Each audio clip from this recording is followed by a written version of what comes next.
यह संभव तो होता है, लेकिन हमारे अंतरंग में ये जो मानसिकता है ये बनी रहे कि हाँ, कोई भी हमारे बीच में आता है तो वह चला जाता है, तो वह प्रकट हुए की तरह आता है, उत्पन्न हुआ और आएगा, उसका हम सानिध्य ले लेते हैं, तभी हमारे चित्त की कलमस्ताएं दूर होती हैं।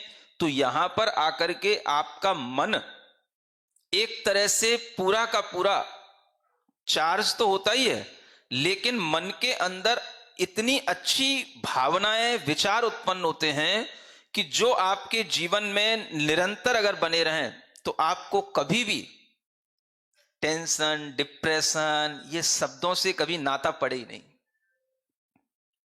समझ आ रहा? हाँ, क्या बलाएं हैं जी, टेंशन, डिप्रेशन, स्ट्रेस, ये वो फालतू की बातें। जो लोग प्रतिदिन इस तरह के दिव्य उपदेशों से जुड़ते हैं, सुनते हैं, अपने आप के अंदर दिव्य अनुभूति करते हैं, तीर्थंकरों की भक्तियां करते हैं, आचार्यों की स्तुतियां करते हैं, उनके जीवन में कभी ये टेंशन, डिप्रेशन, ये सब कुछ नहीं होते हैं। ये सब उन लोगों की चीजें हैं जो इन चीजों से दूर रहते हैं। सुनते हो? टेंशन, डिप्रेशन किसको होते हैं? जो तीर्थंकरों की भक्ति नहीं करते हैं, नहीं सुनते हैं। अगर करोगे, सुनोगे तो ये कभी चीजें होंगी ही नहीं। इतना पुण्य, इतने अच्छे शुभ कर्म आपके अंदर अर्जित होते रहेंगे कि वो आपको कभी ऐसी परिस्थितियों के सामने आने ही नहीं देंगे। ये स्वतः फल मिलते हैं। ऐसे ही ये जो फल मिलते जाते हैं, यही उपकार कहलाता है। तीर्थंकरों के समय पर भी जीव इसी तरह से उपकृत होते थे, आज भी जीव इसी तरह से उपकृत होते हैं। जिसकी जितनी वाणी में सामर्थ्य रहती है, उतनी ही उस सामर्थ्य से उन जीवों का वह उपकार कर पाता है। अपना उपकार करना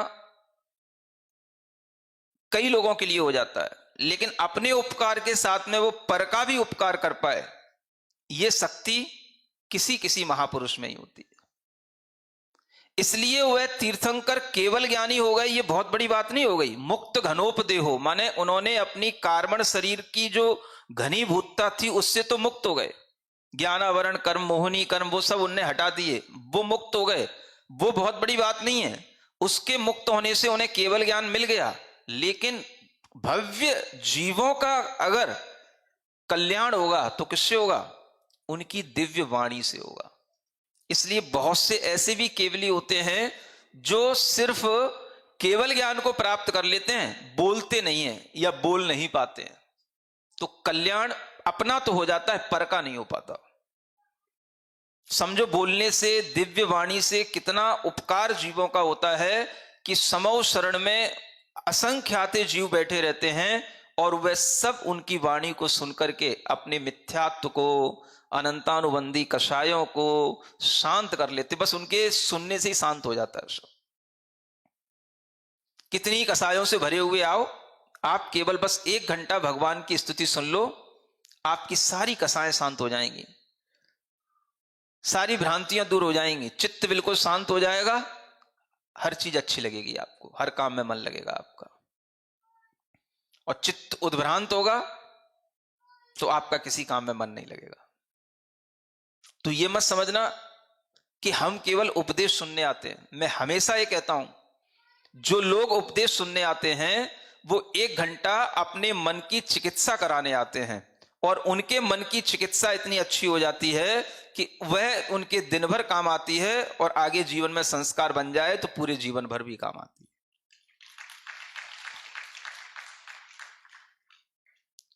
आपके मन के अंदर तरह तरह की कसाएं हैं, भ्रांतियां हैं, वो कहां दूर होंगी?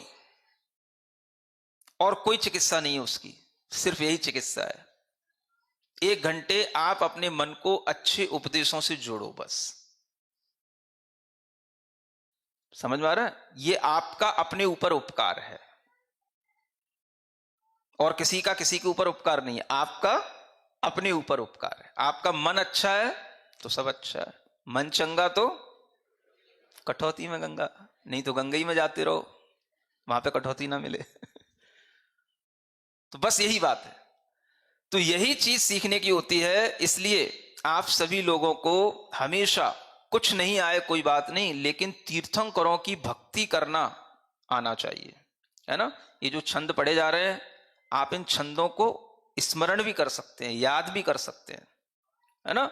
आपके मोबाइलों पर सब चीजें रहती हैं। स्वयंभू स्तोत्र निकालिए, है ना। जब हम पढ़ते हैं आप तैयार रहा कीजिए लाइन से लाइन पढ़ने के लिए। वैसे तो आप सब चीज पे मोबाइल पे देखते हैं, ये क्यों नहीं देखते हैं कि जी महाराज कहाँ से बोल रहे हैं, क्या बोल रहे हैं, हाँ? समझ में आ रहा है ना। तो जब हम संस्कृत की लाइनें पढ़ते हैं तो आप पढ़ नहीं पाते हैं, आप अपने मोबाइल में देखिए, स्वयंभू स्तुति निकालिए, सब मिल जाएगा आपको उसमें। अजितनाथ भगवान की स्तुति दूसरे नंबर पर है। हाँ, तो इस तरह से भगवान की भक्ति करते हुए हम आगे बढ़ेंगे तो हमारे लिए भी ऐसा मौका मिलेगा। हो सकता है कि उस समय पर हमारा पुण्य इतना ना हो कि हम अजितनाथ भगवान या किन्हीं तीर्थंकरों के निकट आ पाए। अब हमारा पुण्य बढ़े, धीरे धीरे बढ़े, इसी तरह के संस्कारों से बढ़े, तो कभी हमें तीर्थंकरों के समौशरण में भी साक्षात तीर्थंकरों का दर्शन करने को भी मिल सकता है, जरूर मिलेगा। ये भी